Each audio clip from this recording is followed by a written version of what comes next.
অনেকেই কমেন্ট করে বলে তোরা যদি চাষ করতিস তাহলে বুঝতে পারতিস পরিশ্রম কাকে বলে। এবার তোমাদেরকে একটা জিনিস দেখাচ্ছি, দেখো, দেখতে পেয়েছো?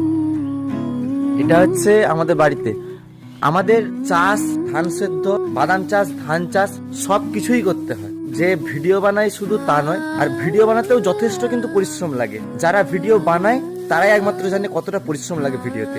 আর এই যে মানুষগুলোকে দেখতে পেয়েছো, দেখো, আমার এই যে তোমাদের প্রিয় কাকিমা, যে তোমাদের সকলের মা, আমার মা, দেখো পরিশ্রমটা কতটা করতে হয়েছে। দেখো ধান এখানে মেলা হচ্ছে, এটা ধান সেদ্ধ চলতেছে সারা বছর, কোনো দিনও তাদের রেস্ট নেই, কোনো দিনও।